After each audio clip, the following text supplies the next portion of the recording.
bat, kontextualizatzeko, motza, eta gero ja, hamegeri pasatzen dugu bera gaur protagonista eta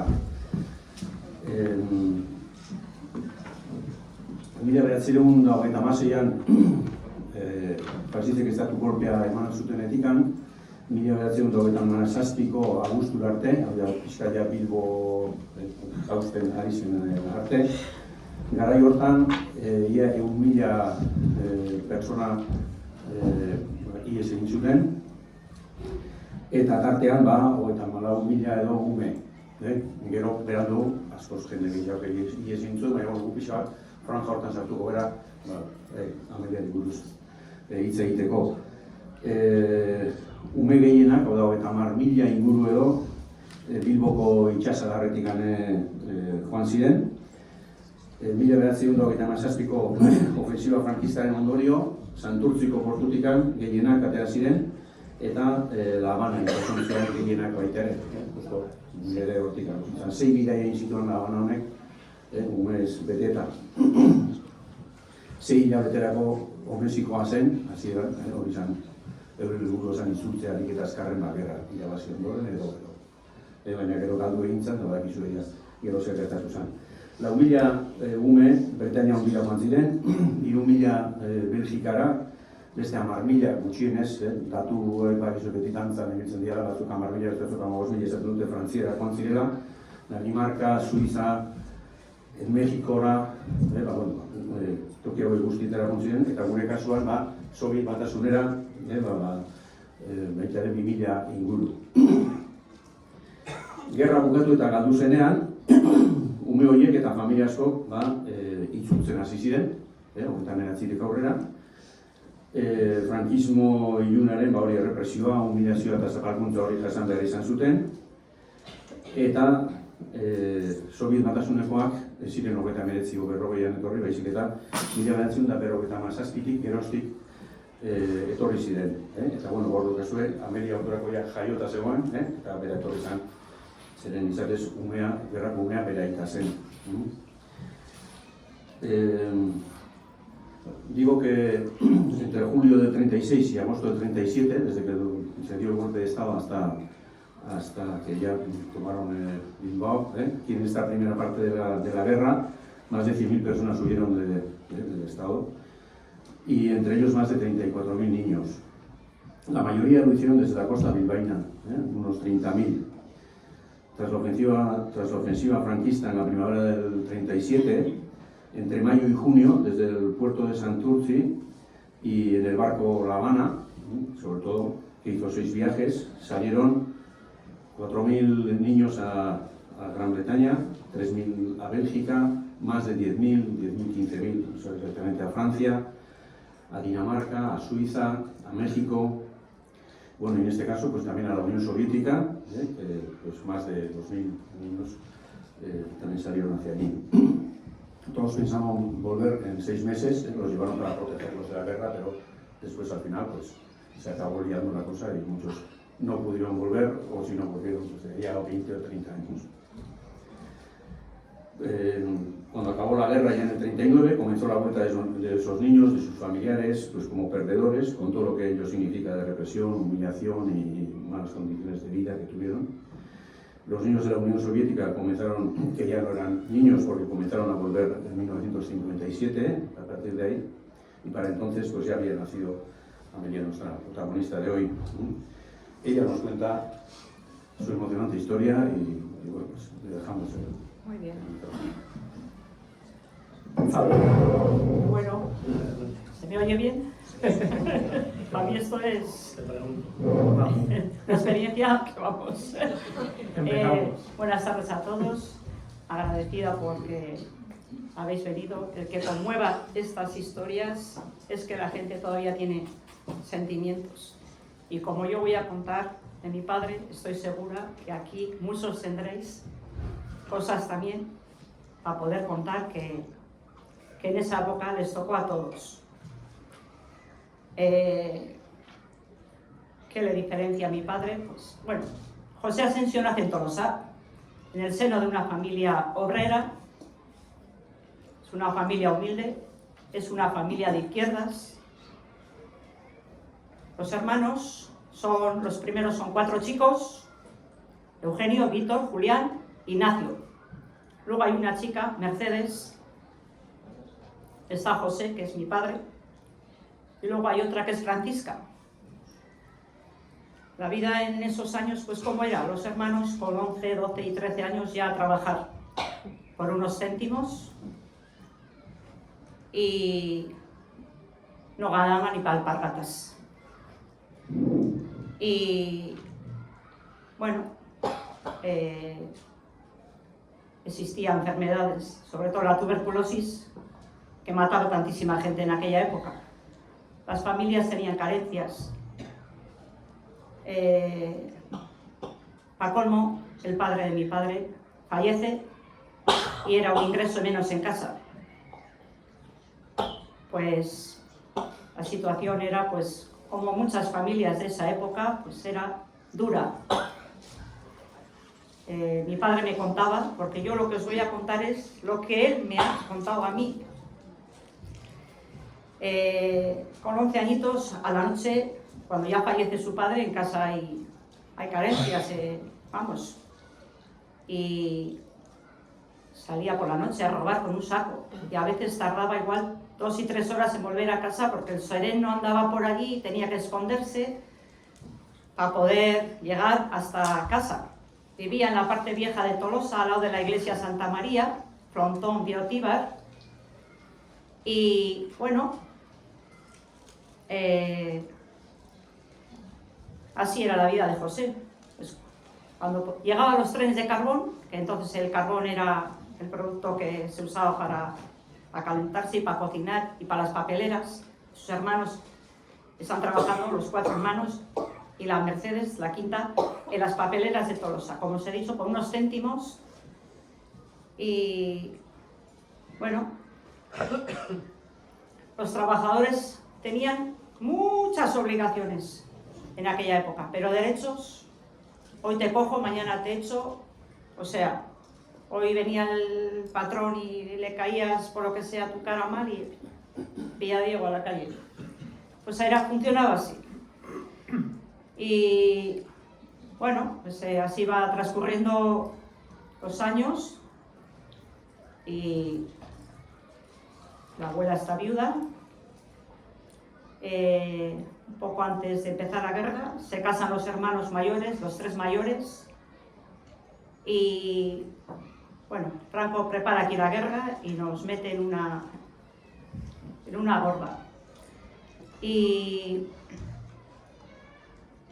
claro, ya empiezan las bombas a caer en San Sebastián. Yo os cuento como él me contaba, Él contaba mejor, Él contaba con fechas, señales, temperatura que hacía aquel día, o sea, tenía una capacidad impresionante. Y están ya cayendo las bombas en San Sebastián y hay que escapar de Tolosa. Tolosa está al lado, hay que escapar ¿a dónde? Pues van hasta Santurce. Ahí en Santurce se meten en una casa, los 3 hermanos casados y el 4 soltero, al monte a defender Euskadi. Y la madre con los pequeños, que era José y Francisca. Mercedes era mayor que José. Bueno, pues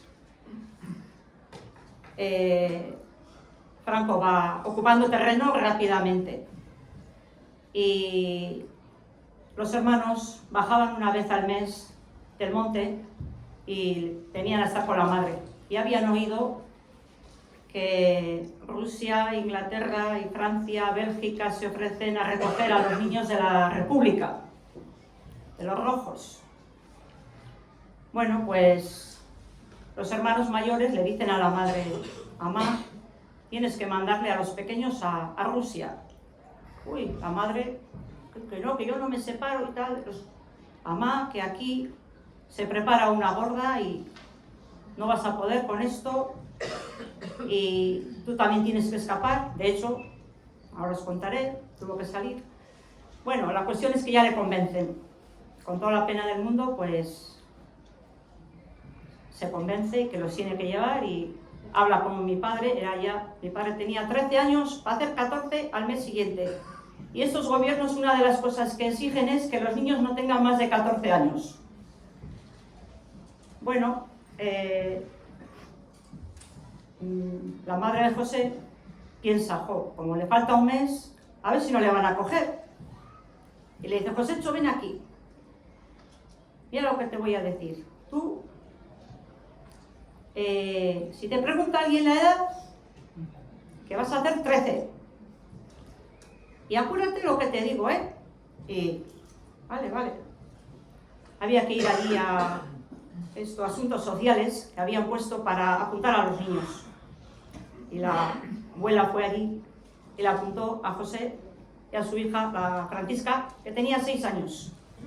José iba a hacer 14 al mes siguiente, pero le apunta con un año menos, 12.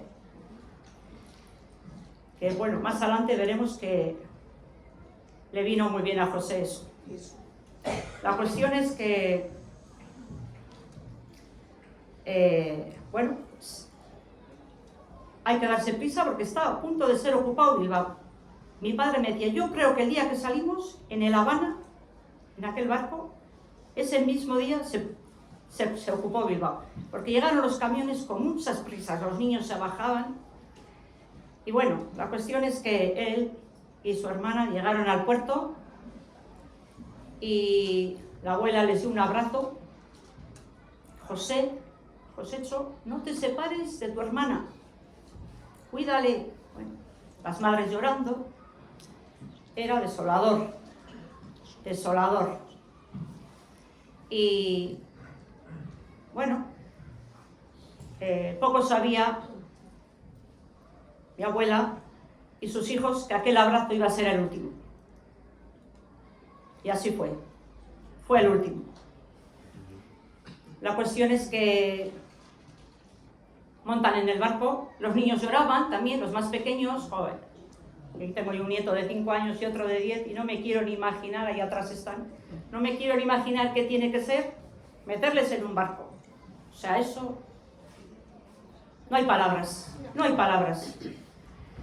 Y José, pues al ver que lloraban las madres, esto no puede ser nada bueno, intentó bajar.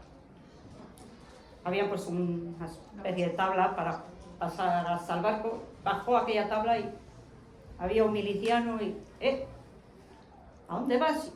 Yo no quiero ir ahí. Ahí está, adentro. Tú tienes que ir ahí. Le convenció y entró allí y bueno, les metieron en una bodega. La bodega del barco había ratas. Sí es verdad que llevaron algún médico en esa bodega, llevaron alguna enfermera y algún maestro.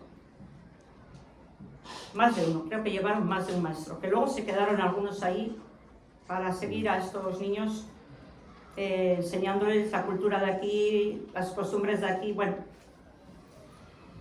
en el barco salen el 13 de junio, me imagino que no sería martes, porque martes y 13 era día 13, si llega a ser martes, ni te cases ni te embarques, suelen decir, o sea que no sé qué sería aquel día, ¿eh? Y llegan a Francia, no voy a entrar ni en nombres de puertos ni de cosas, porque además hay que saber pronunciarlos y yo ahí ya me pierdo. Y llegan allí y allí pues son distribuidos. Unos para Francia, otros para Bélgica, Bruselas. Estos niños iban a tener más suerte. Y mi padre y su hermana les toca ir a la Unión Soviética. Bueno, en ese puerto, a los niños que iban a la Unión Soviética, que eran unos 1.500, después de hacer la repartición, les meten en otro barco que se llamaba el Soltán. Era un barco vietnamita. Y la tripulación también era vietnamita, porque mi padre se acordaba que tenía los ojos así rasgados. Y bueno, pues zarpa el barco hasta Leningrado. Desde que salen de Santurce a Leningrado, 10 días. Llegan un 23 de junio. Fue un viaje duro, mareados, mal comidos.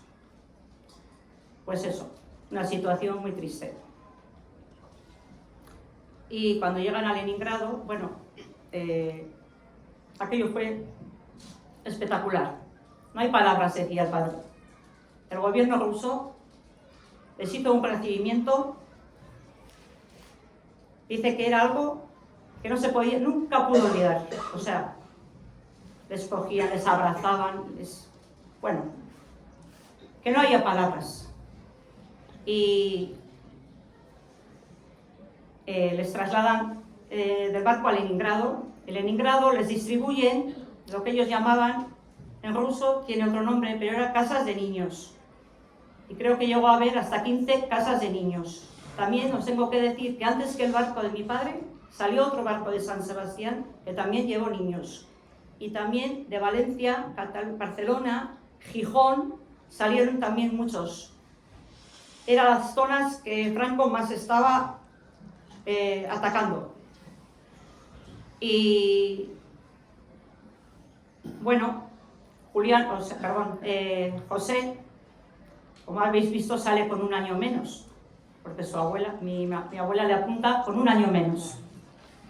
Que luego ya os cuento que le vino muy bien. Pues son bien recibidos, son distribuidos en casas de niños, no les separan a los hermanos, aunque debido a la edad su hermana podía estar en otra regla diferente, claro, pero se ven todos los días. Eso mantuvieron muy bien. Les dan educación. Según llega, lo primero que hacen es quitarles los piojos. Iban de piojos, pero exagerado. Y van a algún sanatorio, porque los niños iban muy desnutridos. Y allí les tienen una temporada para que cojan fuerza, les vacunan, dentistas, en fin, lo que se dice, todo, muy bien, muy bien. Dice, yo añoraba, desde que llegué hasta que vine siempre Tolosa, decía el padre. Aunque estábamos bien, pero él que todas las noches cuando entraba a la cama, que decía, y tenía un mapa y que decía, ¿yo por dónde iría a Tolosa? Esa añoranza pues eso.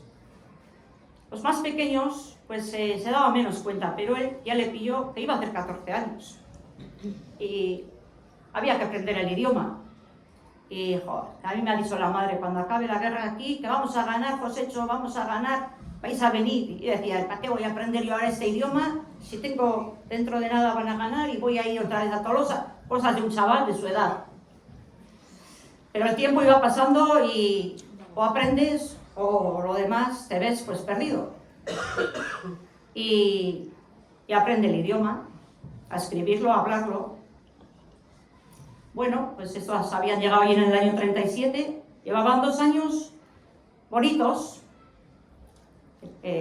deporte, todo, tenían acceso a todo, a estudiar música, en fin, a todo, el que era bueno para pintar, el que era bueno, o sea, les dieron opción de poder ir cogiendo unos estudios. Todavía eran jovencitos, pero ya les van preparando.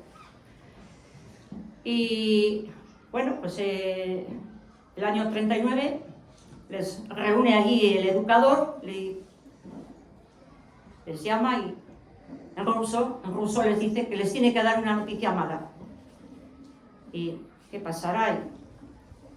La República ha perdido la guerra.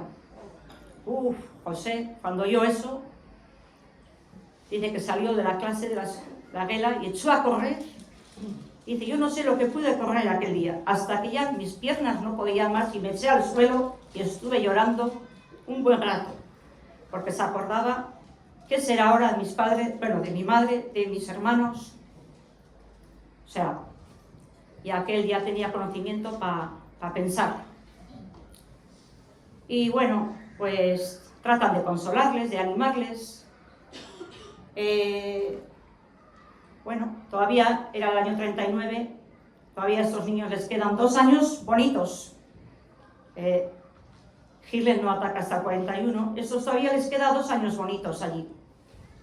Por la ausencia, o sea, la falta de su familia, eso es algo tremendo. A ver, es que no hay palabras, ¿no? Para eso, aunque te estén cuidando muy bien, los padres, los hermanos, tu casa, todo, es que tu pueblo, todo, bueno. Y así pues pasamos aquí ahora.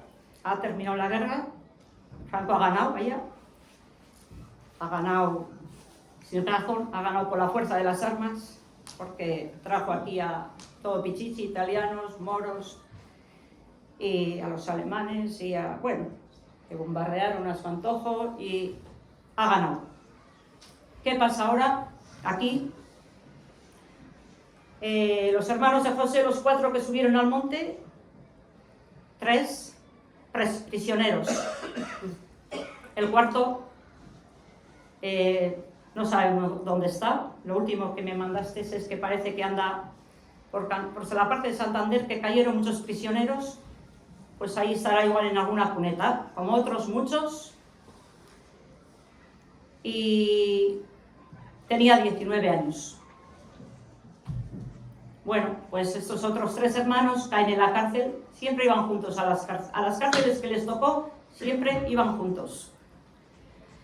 Y andan por varias cárceles, Cádiz, varios sitios de la nación, les van llevando, reciben malos tratos, en esa época se tortura.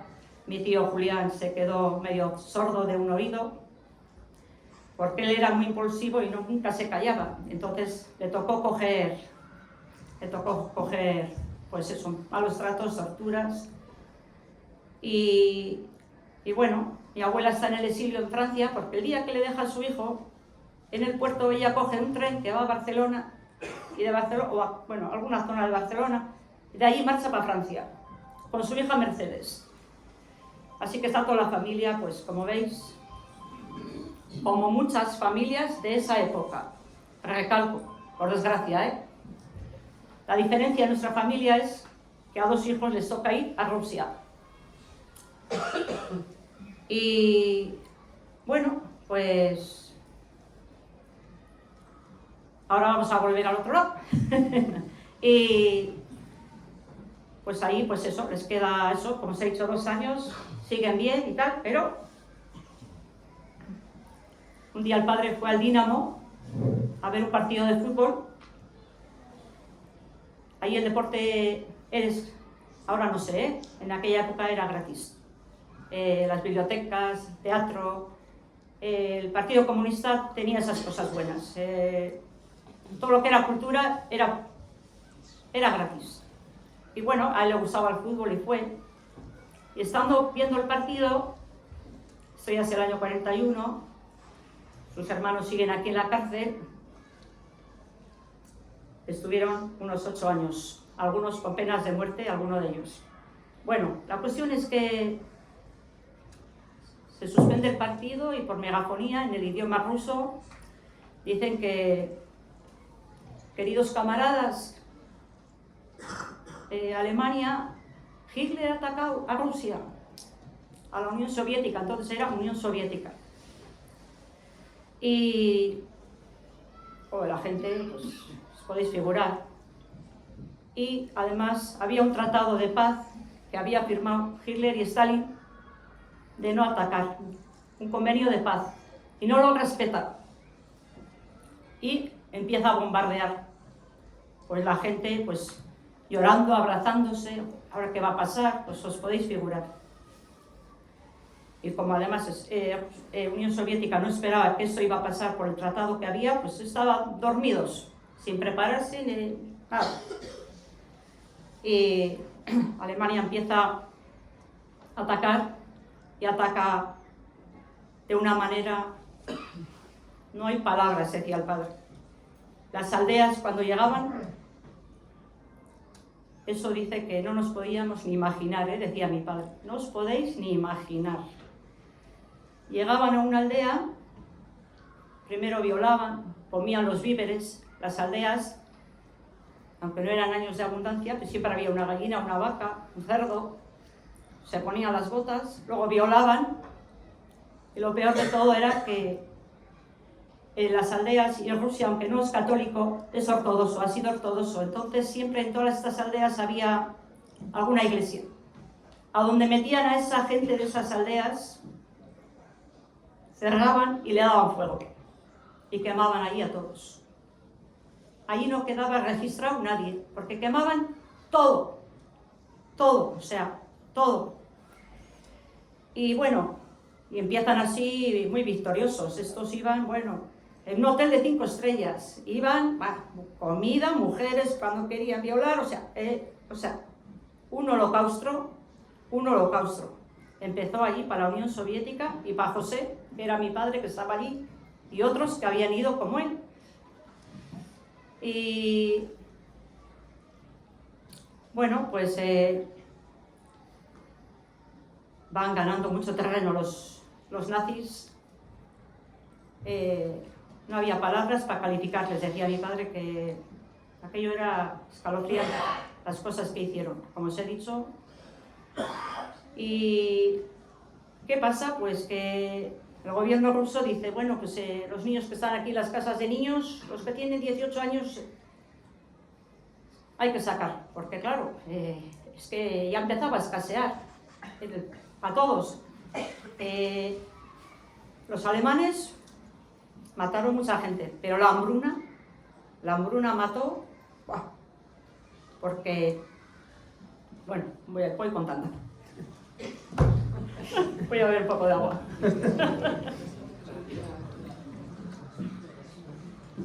Bueno, pues en esas casas de niños el gobierno dice que los mayores hay que sacar de aquí y salen, pues eso, tienen que salir de ahí.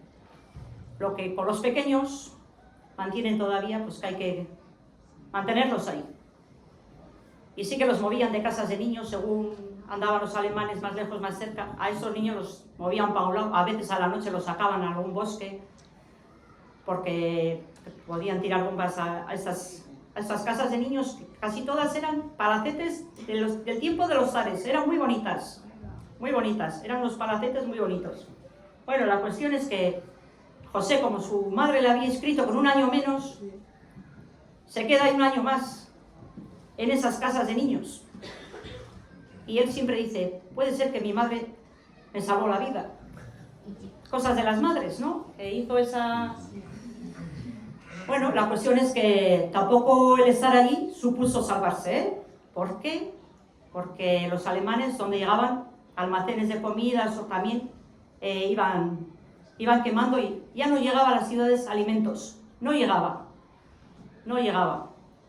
En estas casas de niños, muchos mueren de hambre, iban arrastrándose por la pared.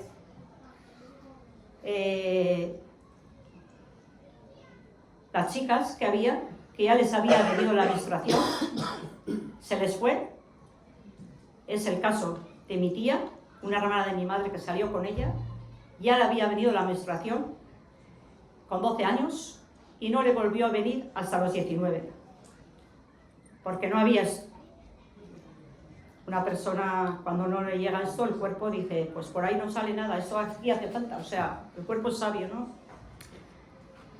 Y, bueno, cosas tremendas. Murieron muchos niños en las casas de niños, ¿eh? Murieron muchos de aquellos que aún, así y todo estando allí, parece que se iban a salvar, pero no se murieron por bombas, por el hambre.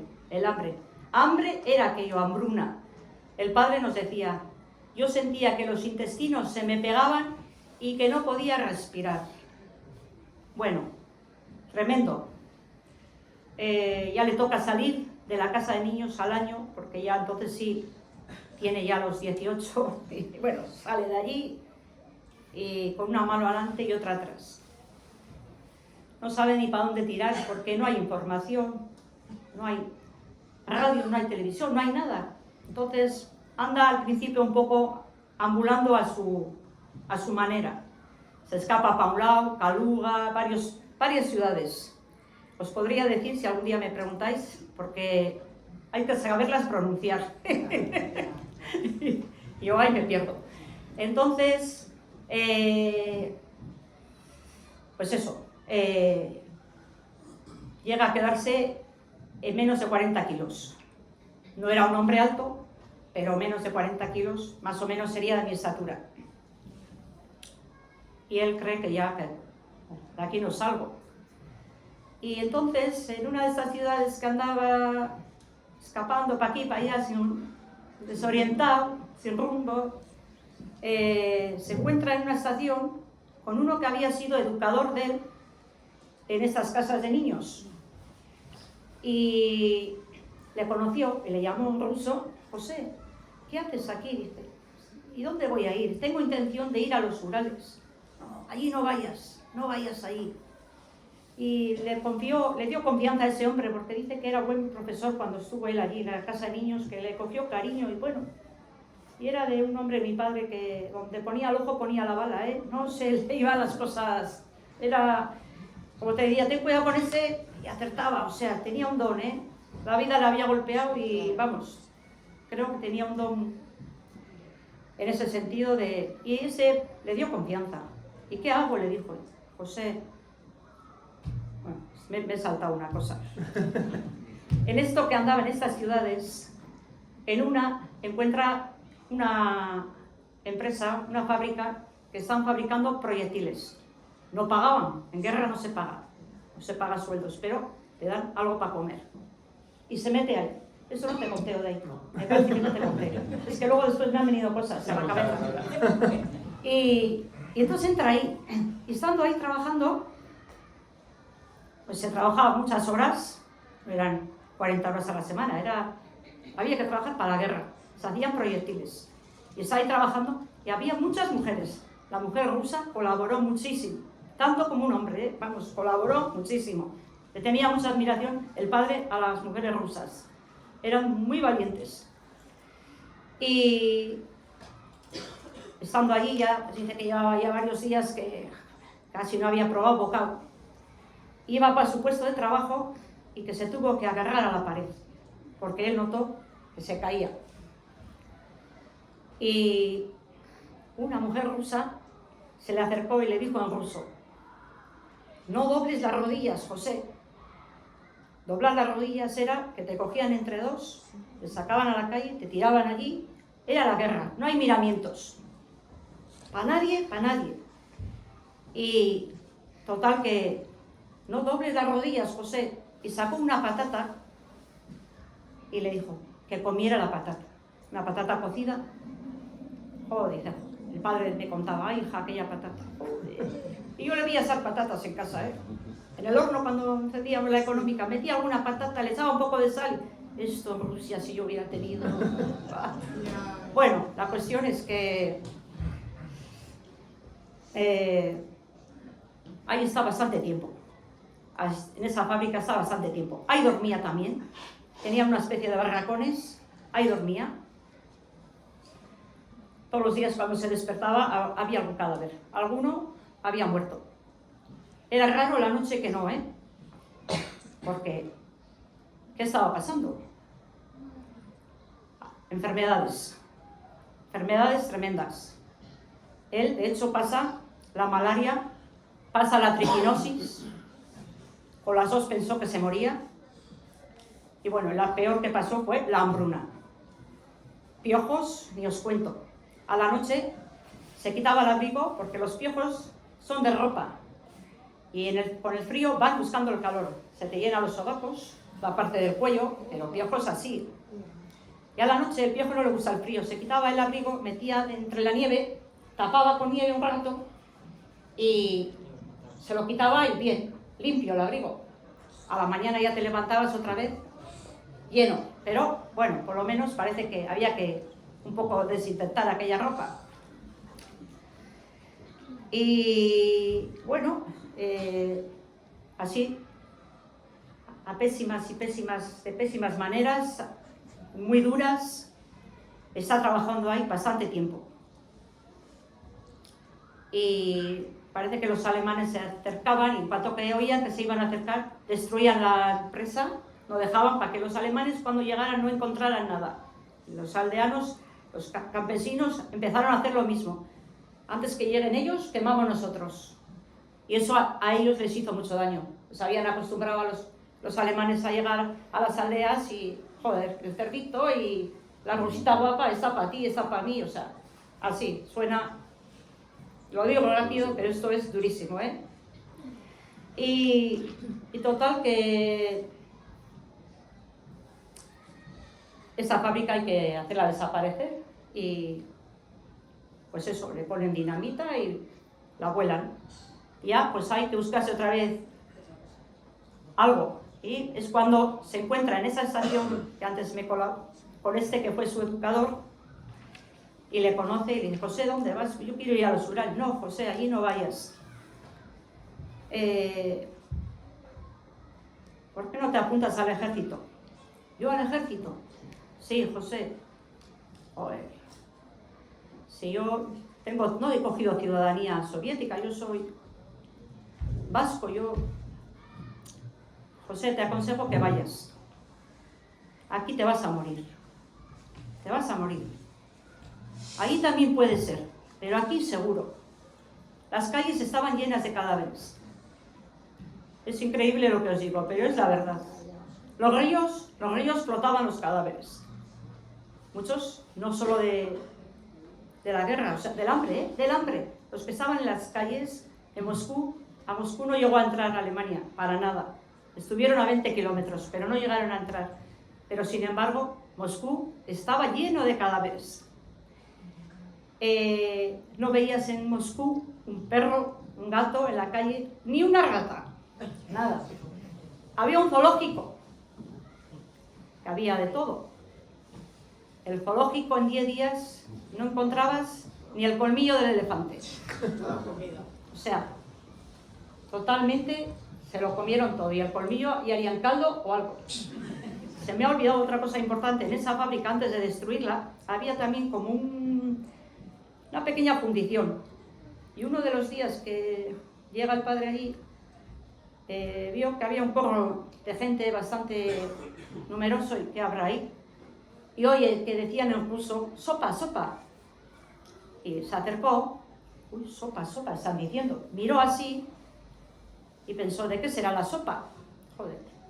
Porque lo que había visto hasta entonces era agua con sal, para calentarse. Un pedacito de pan en la fábrica, negro, el pan negro, que llevaba mucho serrín, y era negro, o sea, no sé qué tipo de trigo hacían.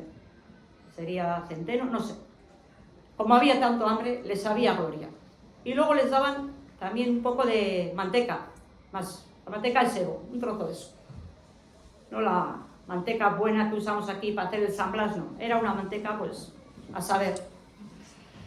Bueno, pues así fueron subsistiendo y, como os he dicho, pues le aconseja apuntarse al ejército. Y bueno, pues le indica cómo lo tiene que hacer.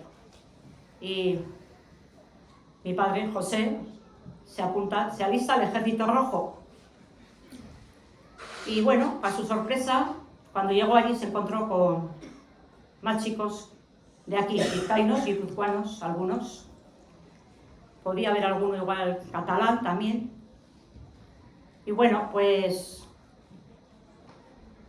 se apunta allí y la comida nunca era igual. Unos días le daban más pan, otros días menos. Alguna vez les dieron una especie de hamburguesas, que igual eso era cada 20 días, que se llegó a comentar de qué sería la hamburguesa. Llegó a comentar, entre la gente se llegó a comentar. Y de hecho se vieron muchos cadáveres que les faltaban partes del cuerpo. La hambruna es terrible. Y bueno, pues así, estuvo sirviendo al ejército y casi fue el último año cuando él estaba en el ejército. Y vio morir mucha gente, personas muy buenas, que le daba mucha pena a él eso. Decía, joder. Era, bueno, la guerra es así, no, decía él siempre que no os toque, que no venga, siempre esas palabras sí tenía en la boca. Bueno, la cuestión es que termina la guerra y la posguerra, él se va a Moscú. en Moscú se vuelve a encontrar con su hermana, Francisca. También había estado a punto de morir por el hambre. Y se pone a trabajar él, una empresa, 20 y tantos mil trabajadores.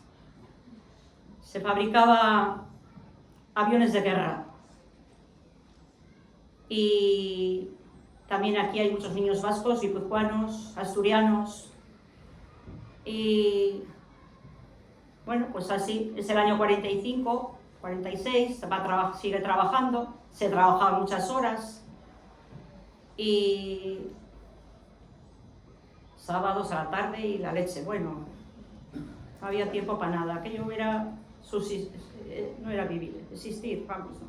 Era duro, había que sacar aquello adelante, aquel país, y entre tanto el que gobierna es Stalin, Joseph Stalin, que significa hombre de acero, y tenía el corazón de acero, y las ideas también. Una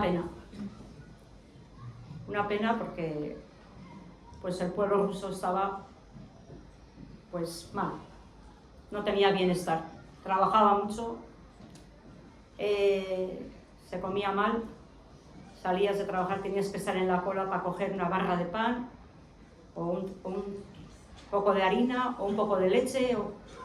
La vida era muy dura, pero lo peor es que iba pasando un año, otro año y joder, pues que no veías que se mejorase. Y eso pues te desgasta, sí. El hombre tiene que tener alicientes, hombre. Cuando estás toda la semana trabajando, te gusta el sábado hacer algo y, joder, con tus amigas y tus amigos y, bueno. Entre tanto, pues, mi padre se veía pues una vez a la semana con su hermana y le llevaba la ropa para lavar. Y la hermana de mi padre trabajaba en una empresa en la cual tenía una amiga que era asturiana y le decía muchas veces: José, a mi padre, tienes que casarte. Sí, tal. Sí, José, que no estás bien así solo, tienes que buscarte una mujer. Bien, vamos a quedar aquí tal día, y como que hemos coincidido, sin querer, y te voy a presentar una amiga que trabaja conmigo, es una asturiana más maja. Joder. Bueno, el padre se quedó con eso. Pero a su vez, mi tía le dice a mi madre, la que luego iba a ser mi madre, le dice: Angelita,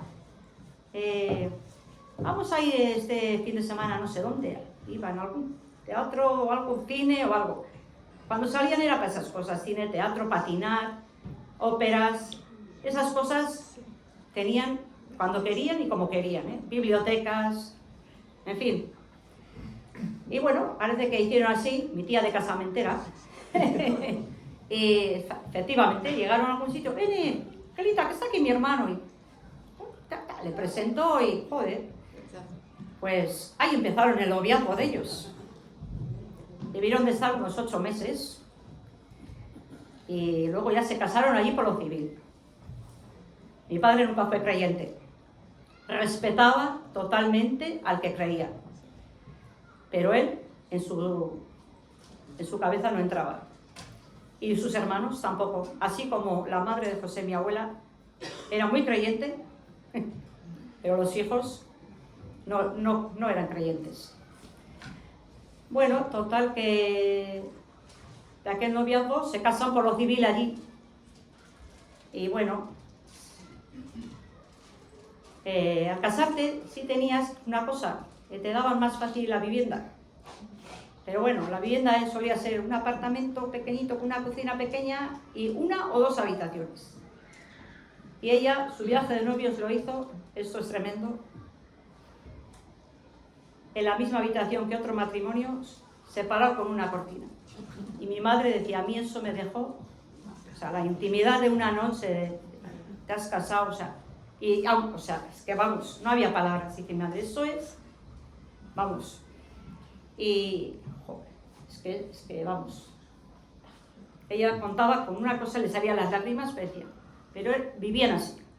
también aquí hubo una época que se vivía de patronas y venía la gente de fuera y buscaba patrón y patrona y eso. Bueno, pues aquella época ahí también era pues así, dura, muy dura. Y bueno, pues al casarse por lo civil y tal, ya le dan una vivienda, como os digo, el viaje, la noche de bodas, la pasa en una habitación con otro matrimonio separado con una cortina. Digo, ya mamá, digo, ¿qué? Bueno, total que pues cada uno a su trabajo por el día. Mi padre sigue trabajando en la 30, como os he dicho, una empresa de aviación. Se fabricaban más productos, juguetes y muebles. ¿Por qué? Porque había que despistar al espionaje. América y todos los otros países había mucho espionaje, y para disimular que ahí se hacían ese tipo de aviones, se fabricaban otras cosas. Y bueno, pues ya están casados, siguen trabajando. Mi madre en una fábrica que hacían ropa. Hacía ropa de fábricas, máquinas de estas de tejer, de hacer jerseys y de lana. Y trabajaba ahí con la hermana de mi padre. Y bueno, pues el padre estaba ya que no veía horizontes. ¿Qué hacemos aquí? Joder.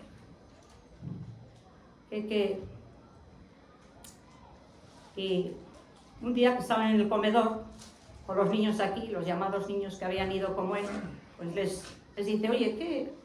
Estoy pensando, ¿por qué no hacemos rellenar un papel, un escrito bien hecho, un formulario bien, y pedimos que nos manden otra vez a Euskadi?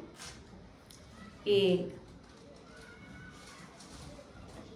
nadie le ayuda. Había miedo. El miedo es tremendo. Y él decía, yo lo entendí. El miedo en aquel país existía constantemente. Y más si ibas a firmar un papel en el que tú le pides al gobierno ruso que quieres venir aquí gobernando Franco. Estos antisoviéticos quieren ir donde está Franco, bueno, y le da la espalda. Incluso alguno le critica. Eso le duele mucho a José, pero bueno, tenía mucha capacidad para entender que la situación era tan dura que pasaban esas cosas. Pero le dejan solo y él escribe un papel y claro, sabía el ruso, pero faltas algunas ya tenía. Y él, para lanzar este papel hay que hacerlo bien. Tenía una amiga rusa, se llamaba Ñora, y era muy amiga de él. Le dice, Ñora, quiero hacer esto. ¿Me ayudas tú a redactar? Algunas cosas no te conteo de esta actividad. Y la rusa le dice, sí, José, pero callando se podía meter en un lío aquella mujer. No cualquiera te hacía eso, en aquella época, y en aquel país. Y le ayuda. Y coge el papel el padre y se lanza a la Cruz Roja de Francia. La Cruz Roja es un instituto internacional. Y entonces dice, mira, quiero que hagáis llegar este papel donde convenga, porque quiero irme a Euskadi, quiero irme con mi familia. Bueno, pues la Cruz Roja parece que lo lleva al consulado francés, el consulado francés lo lleva a algún departamento ruso y a los días, o no sé si tardaron un mes aproximadamente, le llaman que se presente. Era la policía rusa la que estaba allí. ¿Usted ha firmado esto? Sí. ¿Cómo? Joder, aquello sí que era... A ver, ¿pero cómo? Ahí con Franco quieres... A ver, yo a Franco no le tengo ni una simpatía ni por nada del mundo. Yo quiero ir porque, joder, hemos venido aquí, nos habéis traído, nos habéis cuidado. Es verdad, porque los primeros años les cuidaron muy bien. Pero ahora ya somos mayores, somos adultos y, joder, pues la familia está allí, queremos ir. Cada uno le tira su pueblo y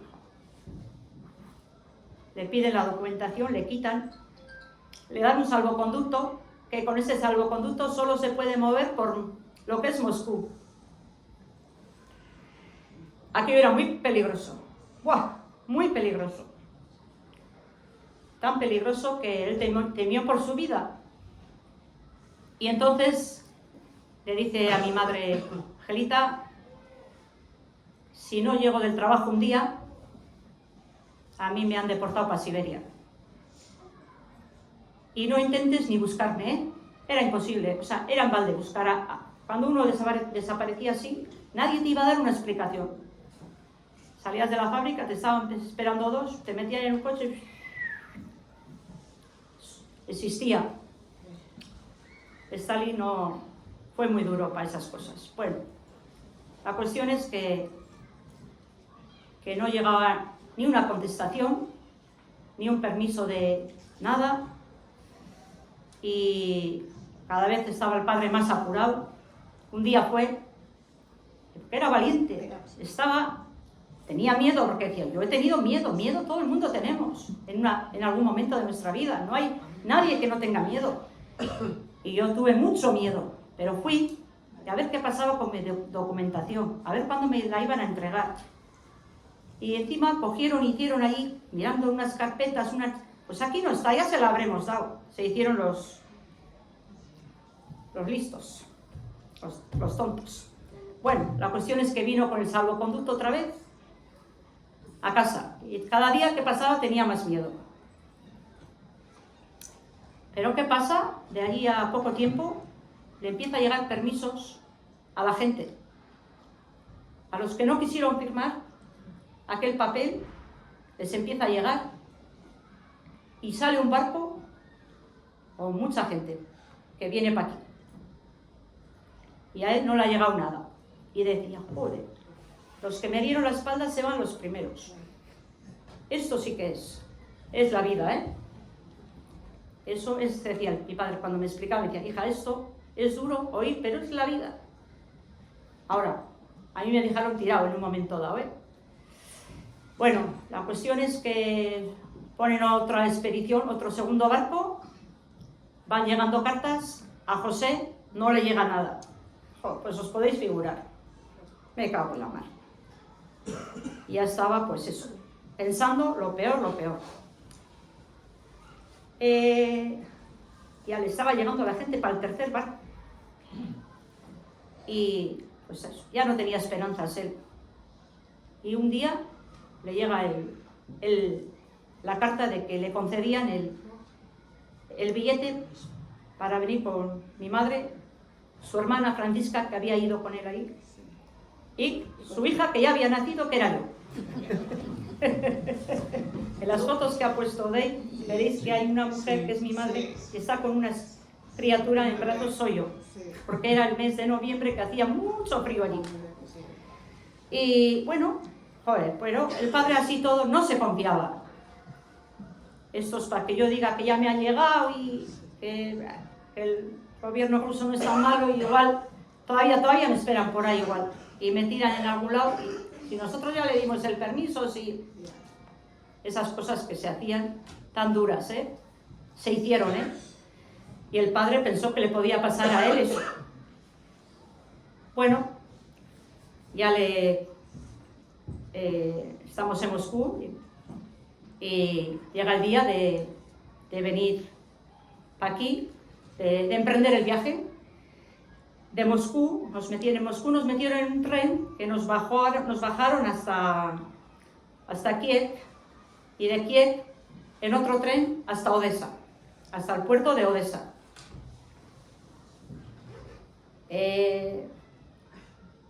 Hasta que no entró en el barco el padre, y el barco empezó a babor y a estribor, el padre pensaba que no era verdad aquello, porque pensaba en todo momento que le iban a sacar de allí, que se iban a vengar de él.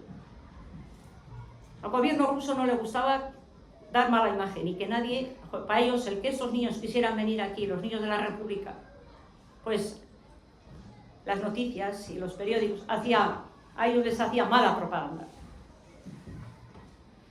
Y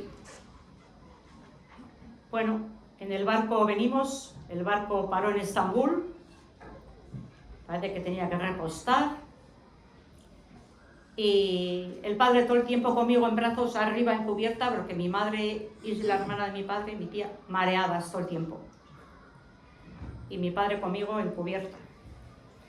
Y bueno, pues así, creo que aproximadamente 7 u 8 días de barco. Llegamos el 23 de noviembre a Castellón de la Plana.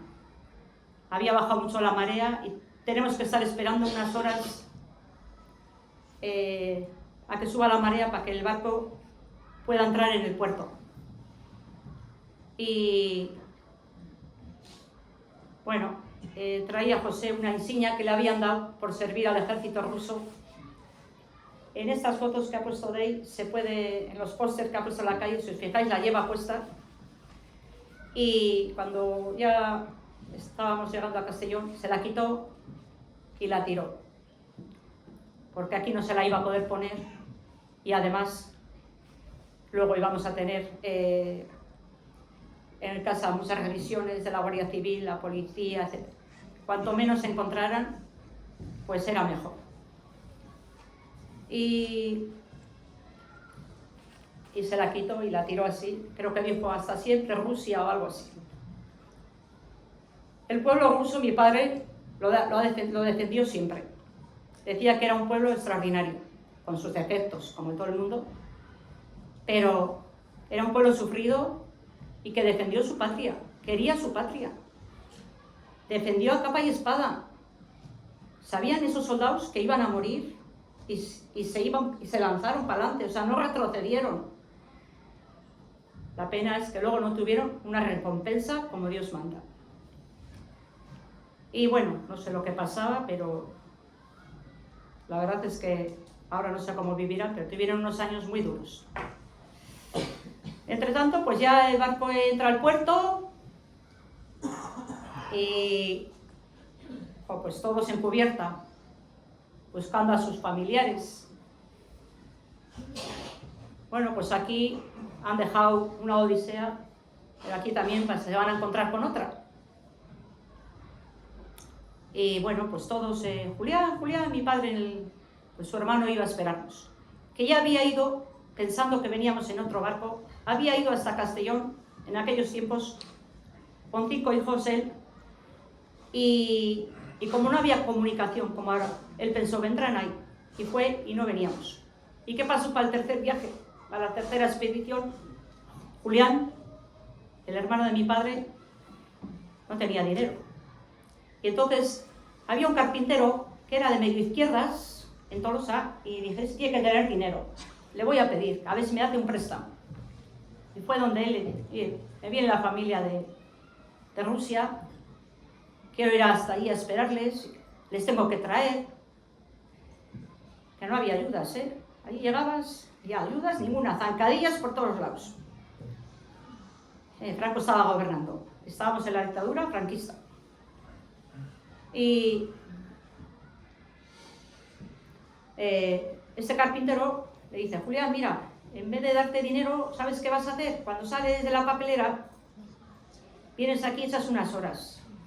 Pues joder, Julián allí fue, con tan mala suerte que se cortó 2 dedos.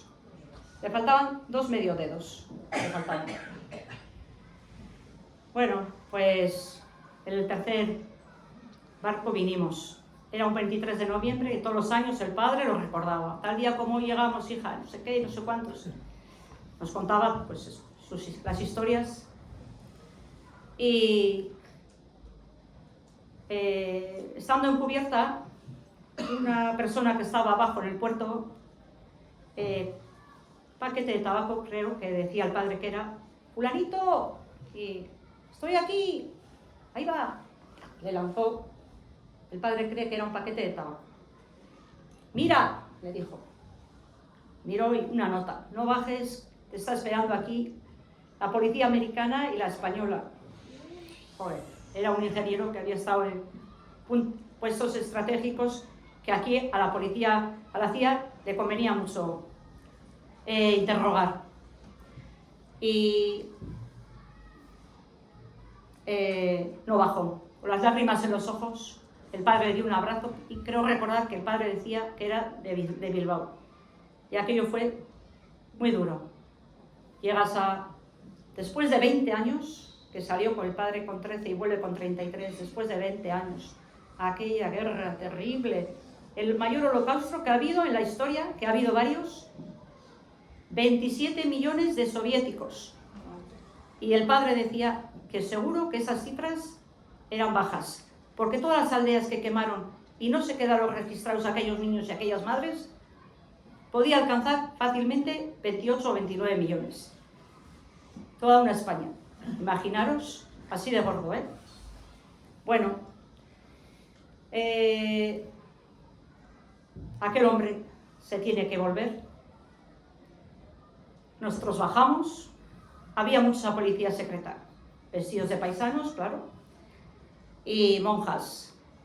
Las monjas al lado de Franco y la religión al lado de Franco. Eso no perdonaba nunca al padre. Sí hubo algunos curas buenos en la guerra civil que dieron su vida, también es verdad, hubo algunos. Pero los que más podían hacer, los altos dirigentes de la Iglesia Católica, estuvieron al lado de Franco. Y bueno, el tío Julián estaba allí y fuimos a una especie, a pasar la noche a una especie de hospital abandonado. Allí nadie nos dijo, ¿tienen ustedes dónde ir? Nada, ni Cruz Roja ni Cristo. Ahí no se asomó nadie a decirnos si nos hacía falta algo. Y en aquella especie de hospital abandonado, pues pasamos la noche. El tío Julián y mi padre se turnaron esa noche para cuidar las cosas que traíamos. Porque claro, ¿qué pasaba? Rublos no te dejaban traer, te cambiaban a dólares. Pero tampoco te daban la cantidad que tenías de rublos. Entonces, pues, como no te la dejaban traer, pues el padre compró allí algunas cosas. Era muy aficionado a hacer fotografías. Y no solo hacer, las revelaba, tenía un estudio fotográfico.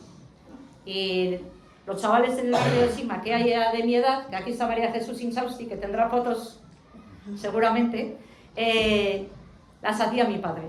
Tenía un laboratorio y, bueno, tuvo palomas mensajeras también. Sabía tocar un instrumento ahora, la corneta.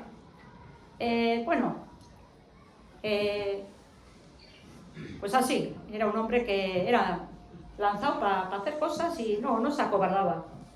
Bueno, la cuestión es que ahí se pasa la noche y cuidando los trastos que traíamos, también traíamos un caballo, Charo se acordará, era un sillín que le dabas a los pedales, movía las patas, era una preciosidad. Todavía existe, está por Tolosa, Y cuando llegamos, la gente de bien económicamente en aquella época nos lo quisieron comprar. Sí. Era un juguete precioso. Y bueno, algún día si vais por el Paseo San Francisco y os llama la atención un caballo que mueve las patas y tal, ese era mi caballo. Bueno, la cuestión es que se pasa ahí la noche, al día siguiente cogemos un tren. En el tren, tengo que puntuar una cosa, en ese barco venía otra familia que también vivieron en el Goibar y venía un chico que era un poco mayor que yo, que fue el marido de Marcela, que está aquí, que es mi amiga. Ya falleció. Pero en ese barco venía esa familia que traía ese hijo. Bueno, la cuestión es que cogemos el tren. En el tren, pues eran aquellos trenes, os podéis imaginar. Bueno, tardabas horas en llegar. Dice que yo empecé a llorar y que venían unos chicos de Ondárroa. La madre me contaba eso muchas veces. Y dice, ay hija, empezaste a llorar, no te consolábamos con nada. Y esos chicos empezaron a cantar boga boga. Dice que yo me dormí. Dice, oye, y qué chicos más majos, qué guapos. Dice que se acordaba mucho de aquello mi madre. Ay, qué chicos, qué agradables, qué majos. Señora, nos cuidaron mucho aquellos que creen que vendían. Dice, yo creo que venían de cantar en algún lado, porque no sé de dónde podían venir. En aquella época tampoco era normal ir a cantar por ahí unos vascos, pero bueno, y menos canciones vascas, porque ya estaban prohibidos hablar el euskera. Franco, cuando gana aquí la guerra, prohíbe el catalán, prohíbe el euskera, prohíbe muchas cosas, libertad de expresión. Si eres de izquierdas o has destacado en izquierdas, cárceles, o sea, terrible.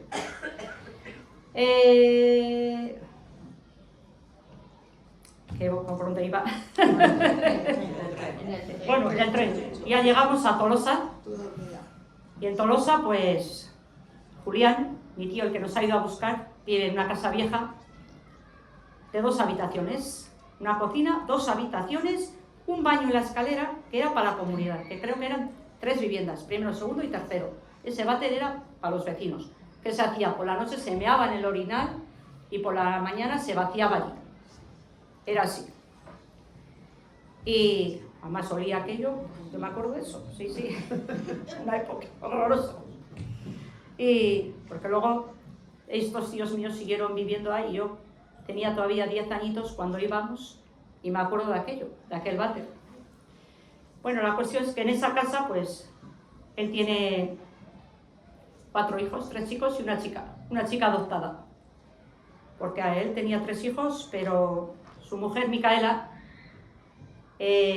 siempre tenía pena de no tener una hija, pero la edad se le había ido para adelante. Y le dice el médico, Micaela, y encima sufría mucho de bronquios. Y entonces dice, pues voy a adoptar. Y adoptó una niña. O sea que, encima que no le sobraba nada, pero bueno, dicen que querer es poder y la verdad que... Llegamos allí y bueno, ¿cómo nos organizamos aquí? Mi tía soltera, mis padres y yo, joder, por muchos números que hagas no te sale donde, con 2 habitaciones. Imaginaros ahora que te vienen a casa una familia con una niña, tu hermana soltera, sin trabajo, sin ingresos, y tú, las bocas que tienes en tu casa. O sea, ¿quién te hace eso? Pues mi tío Julián se ocupó de nosotros.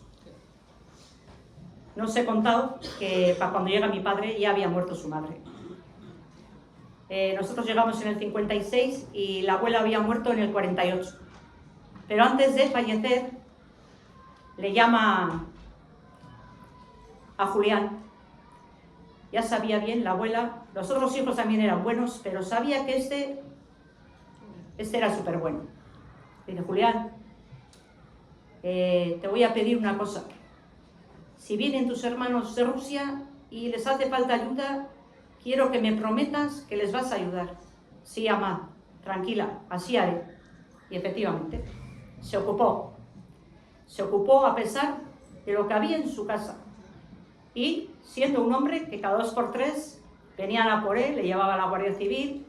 Si pasaba algo raro, venía el 1 de mayo, o sea, ya le llevaban, ya perdía un día o 2 de trabajo. O sea, todo, pues, muy mal. Y estamos ahí, pero ¿cómo nos vamos a arreglar? Y entonces el tío Julián dice, voy a hablar con los otros 2 hermanos, y les llama y les dice, venid a mi casa. Bueno, ya veis lo que hay aquí. Yo les voy a dar de comer y van a dormir aquí. Pero mis hijos van a ir a vuestras casas, a dormir. Mientras esto se nos arregla. Y así fue como acordaron hacer las cosas. Y bueno, estamos allí, en Tolosa, casi día sí día también, el padre tenía que ir al cuartel. sabían de sobra que no había hecho nada, pero le llamaban. Los hermanos eran de izquierdas, habían estado en la cárcel, etcétera, etcétera. Más rojos que pues eso. Y luego viene ese de Rusia, pues joder, pues os podéis figurar. Y día sí, día también al cuartel. Interrogaciones y provocaciones, y también le ponen un caramelo. Que lo hacían, y había gente que cayó. Y una de las veces que está en el cuartel, pues mi padre no se sentaba, mientras no le decían siéntese, porque basta que te sentabas, se decía, ¿usted por qué se sienta? Y bueno, era así, o sea, la cuestión es que estaba el padre así en la ventana mirando, estaban construyendo unas casas. Y uno de los guardias le dice, ¿qué mira usted, José? ¿O qué miras tú? Le diría, porque ustedes sos, bueno, en aquella época, no, nada, estoy mirando que están construyendo ahí unas casas. Sí, pues una de esas podía ser tuya, le dijo así. ¿Mía? Sí. ¿Y cómo? Pues es fácil. Colabora con nosotros, ponte de parte de nosotros. Joder. ¿Cómo no va a ser fácil caer? En aquella situación que estábamos. Era fácil caer. El ser humano es débil también. Pero José no se caía tan fácil. Era más duro, era guerrillero. Total que les dijo, pues no, tendré que seguir en casa de mi hermano. Mientras mi hermano no me eche, ahí estaré. Y bueno, otro de los días también que va, dejan queriendo un billete de 100 pesetas. ¿Os acordáis aquellas 100 pesetas?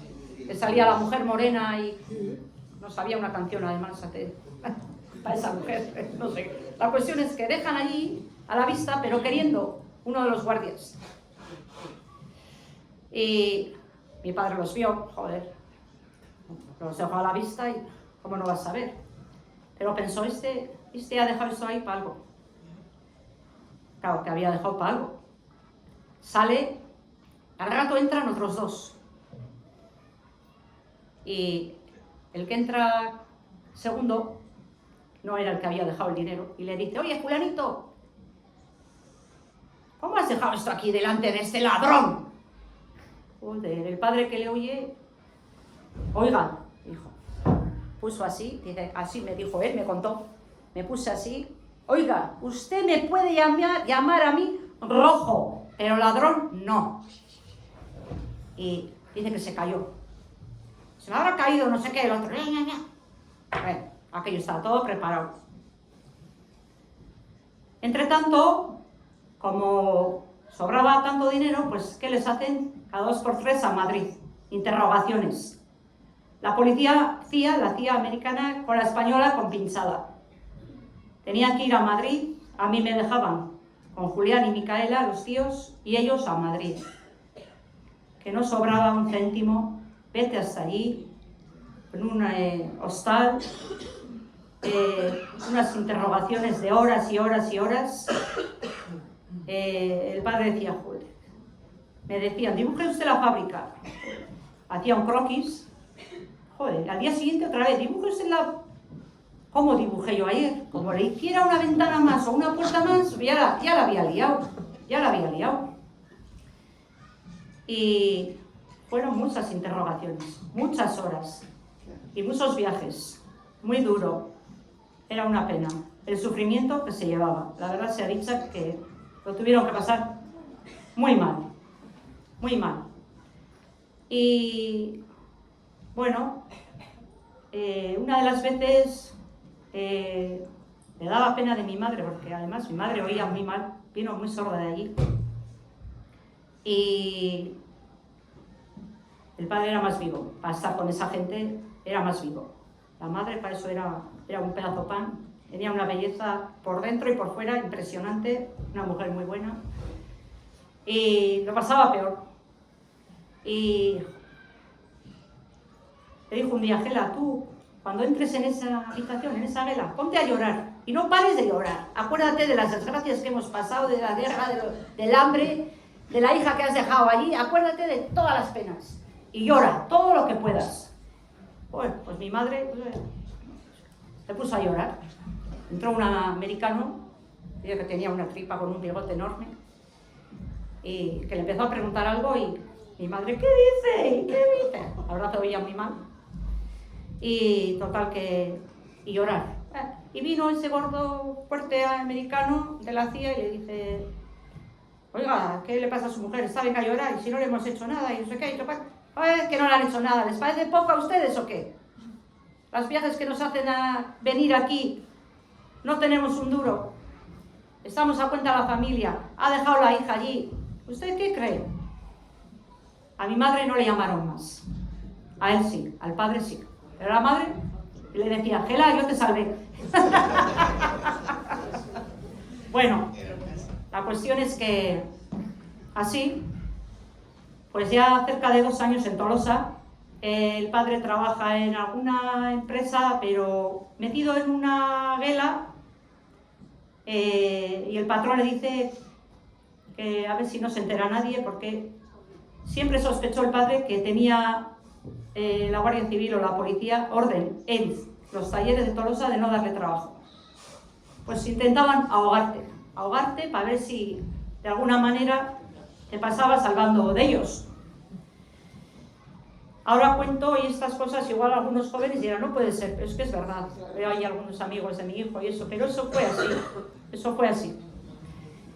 Y mucho más, Y total que está allí trabajando y hacía algo para las bicicletas.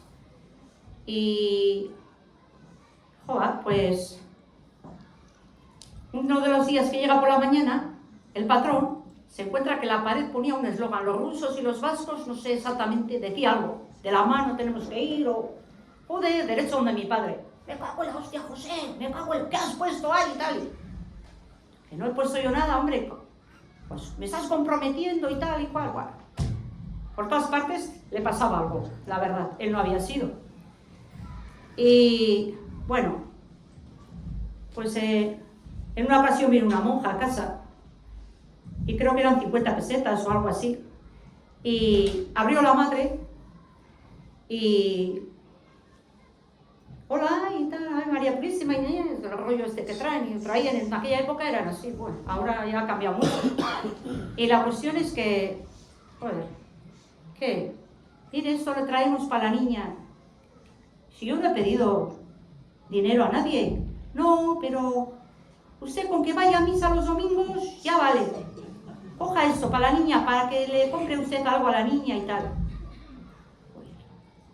Ya le tentaba coger a la madre. Eso sabes que es cuando tú tienes necesidad. Pero no cogió.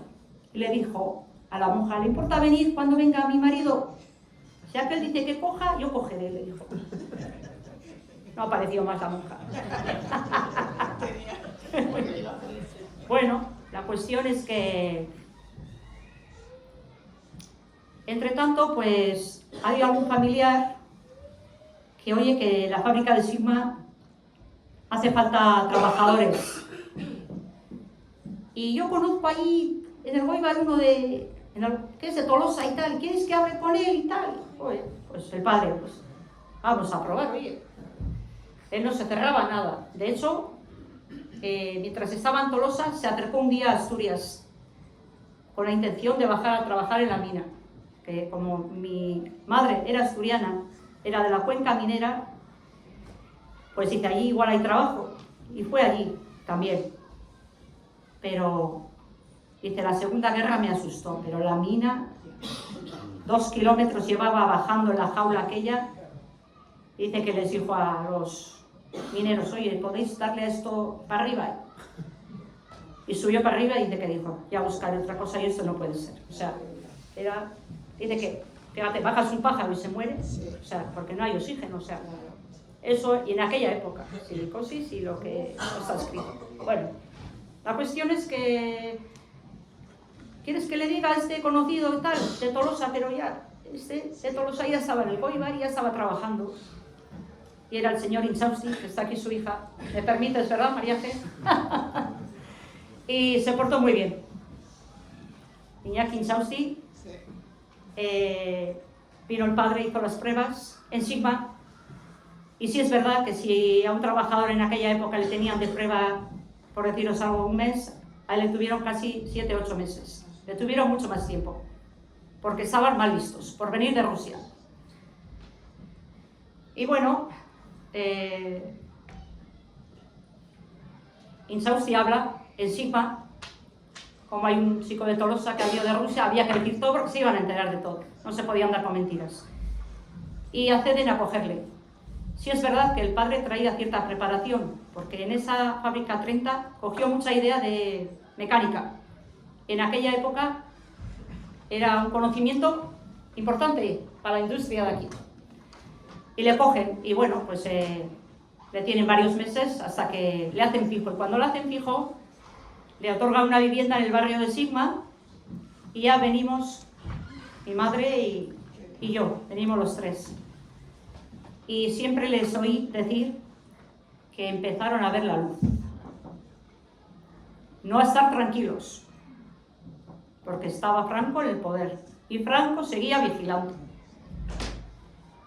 Y de hecho, pues así fue. Yo me acuerdo que era niña y tocaban el timbre justo cuando el padre había llegado de Sigma. Tenía costumbre con el chimbo, lavarse, y no se había empezado a secar, y el timbre. Yo abría la puerta muchas veces, Meli, ve y abre, y siempre venía un guardia civil de paisano. Y dile al padre que venga. Necesita que vengas, un hombre con bigote, no sé quién es, yo pues iba ahí el padre y... ¿qué pasa ahí? José, firme aquí, mañana a las 7 en el cuartel. Estuve la semana pasada y tal. Si sabéis que no hago, yo si salgo de trabajar y vengo a casa y de casa al trabajo, y era verdad, era un hombre muy casero. Salía los sábados y domingos con nosotros, que los sábados por la mañana se trabajaba, y hubo una gran parte de sábados que se trabajó por la tarde. Pero le gustaba cuando salía, era con su mujer y sus hijos.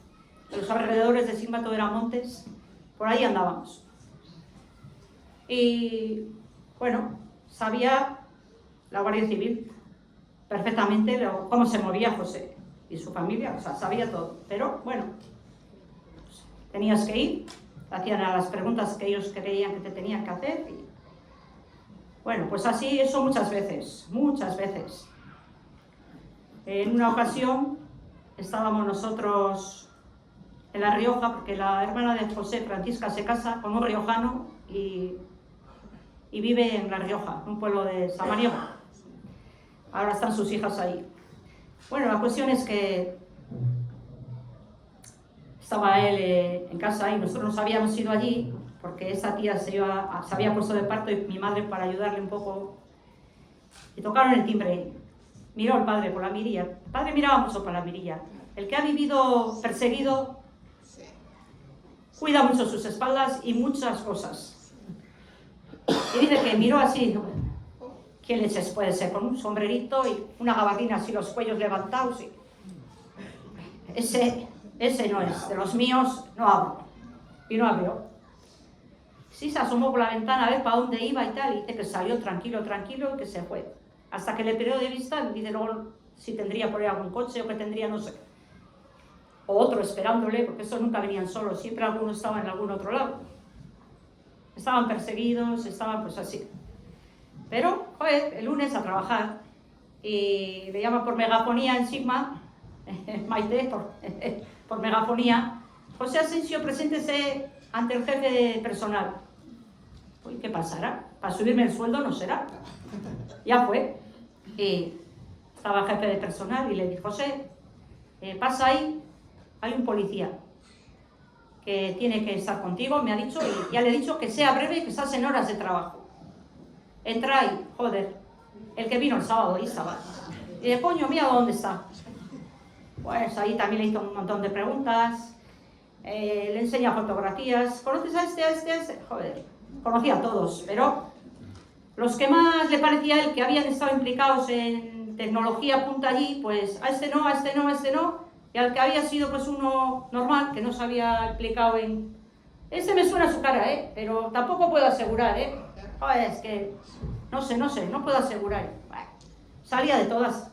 Era un hombre para aquellos tiempos muy Muy airoso, sabía salir, desenvuelto. La vida le había golpeado.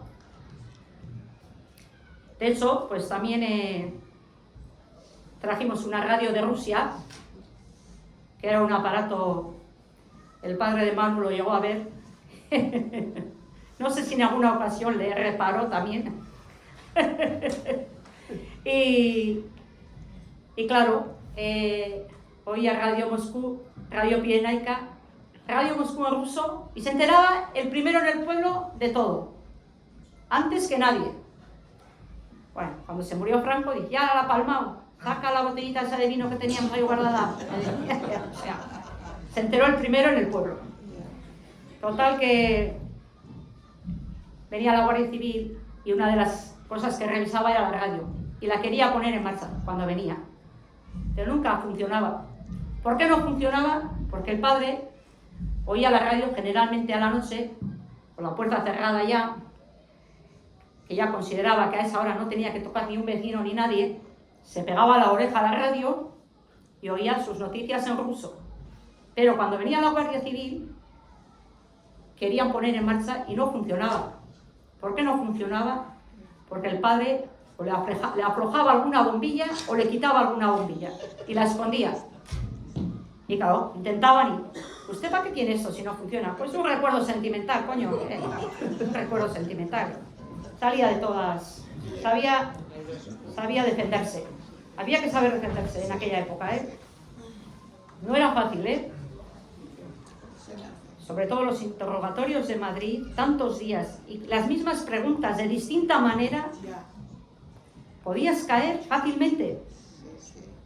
A él no le llegaron a maltratar, pero hubo quien le maltrataron y sufrió torturas. Gente que había estado en altos cargos la hacía, quería sacar como fuera. Una de las veces que salen de esas interrogaciones, dice, uno de los que había estado ahí haciéndoles preguntas, todos los días les tocaba diferentes. Uy, y salen ustedes tarde hoy, haciéndose el bonachón, salen tarde. Mi padre, sí, bueno. ¿Y ahora cómo van ustedes? Y, pues, parecían buenos, que a veces se trataban de usted, ¿eh? No, bueno, de ese tipo militar que usted, pero luego por detrás... Bueno, la cuestión es que... Espere, le voy a llamar un taxis. Le dice, joder, un taxis, ¿estos a nosotros? Bueno, el taxista pues era de ellos. Y le dijo a la madre, ni mu, que no hablara nada. Y el otro, pues, en el trayecto a la pensión, pues trata de subsacar. ¿Y qué? Oh, ustedes de mal sitio salen, ¿eh? Joder, el que viene ahí, joder. No, yo estoy tranquilo, yo no he hecho nada, yo estoy tranquilo, el padre. Bueno, pues así. Una anécdota más. Y con la radio, pues eso. Lo de la radio, pues muchas veces vinieron a... Las fotografías en casa, hay muchas fotografías que están recortadas porque cuando veníamos para aquí sabía que podía pasar eso el padre, y hay fotos que recorta a ciertas personas, están recortadas. Incluso muchas tiró, porque sabía que le podía causar problemas. ¿Y qué pasa también? Pues hubo una época que habréis oído todos que teníamos chivatos en los barrios y en el pueblo.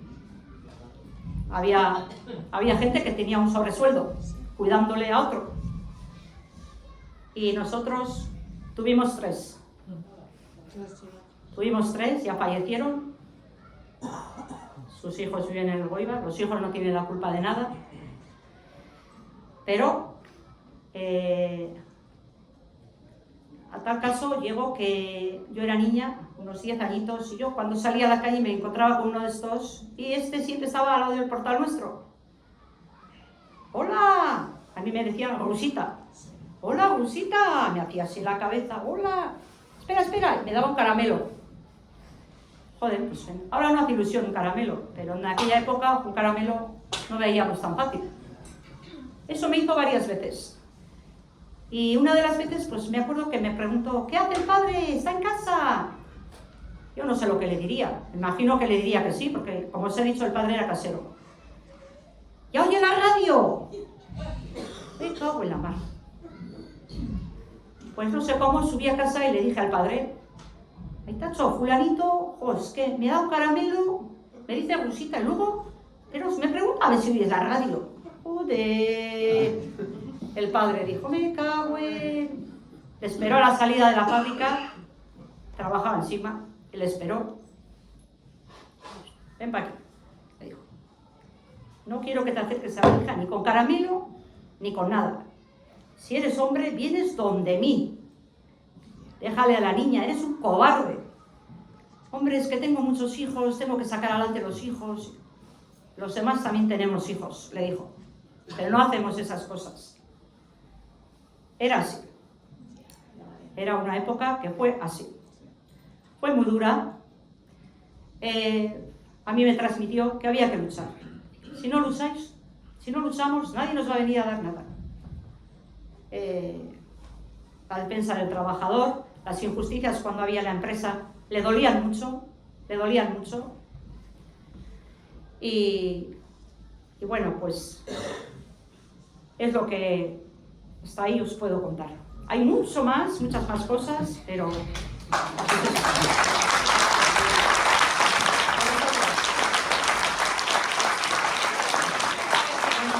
de nada, quiero agradecerle a Odey, el Goibar 36, que está trabajando en la memoria histórica y la verdad, pues, me ha dado la oportunidad. Me dijo, ¿quieres hacer una charla y tal? Le dije, ay, Odey, que yo en mi casa estoy en mi terreno, pero allí... Sí, venga, anímate, Amelia. Y bueno, pues me lancé. Dije, ya estuvimos muchos años sin poder decir nada, así que voy a decir. Y aquí estoy.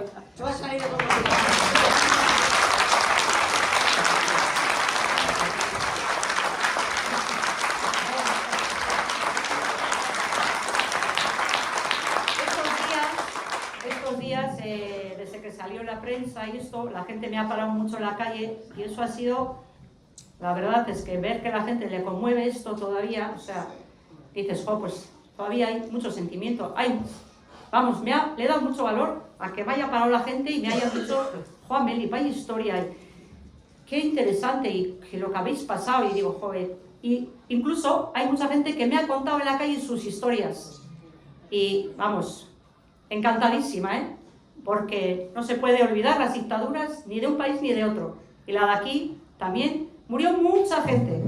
Tengo que recordar otra cosa.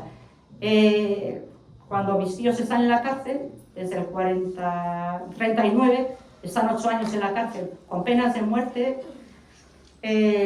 consejos de guerra, o no sé cómo le decían a eso.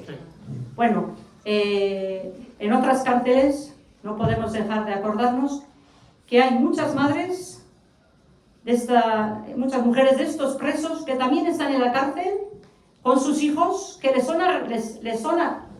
son arrebatados de unas maneras muy, muy injustas. Y eso además tengo leído. Y el padre también contaba. Y llegaban las monjas y le decían, tú, Roja, si no tienes ni teta para darle a este niño, y le quitaban el niño. Esos niños desaparecieron. O sea, esas mujeres de estos presos sufrieron mucho. Se les cortaba el pelo, se les afeitaba, se les daba aceite de ricino y se les ponía paseando en la plaza. ¿Y quién aguanta con ese aceite de ricino? O sea, y se reían de ellas. También quiero hacer un recordatorio a otras localidades, otras regiones, como Andalucía, Extremadura, Teruel, Málaga. Mataron como les dio la gana. Como les dio la gana. Eso fue un holocausto lo que hicieron, porque la gente está huyendo por la carretera y les están bombardeando. O sea, madres con niños. También pues quiero hacer un recordatorio a esas regiones que sufrieron mucho. Sufrieron mucho también en otras regiones. Las guerras, pues, que no vengan y que no vengan. Y que bueno, que tenemos que luchar también, porque sin luchar no hay nada, No hay nada.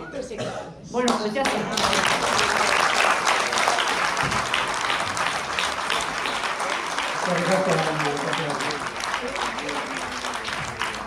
La semilla de los rojos sigue. Allí tengo 2 nietos. Aymar, Torri, Aymar.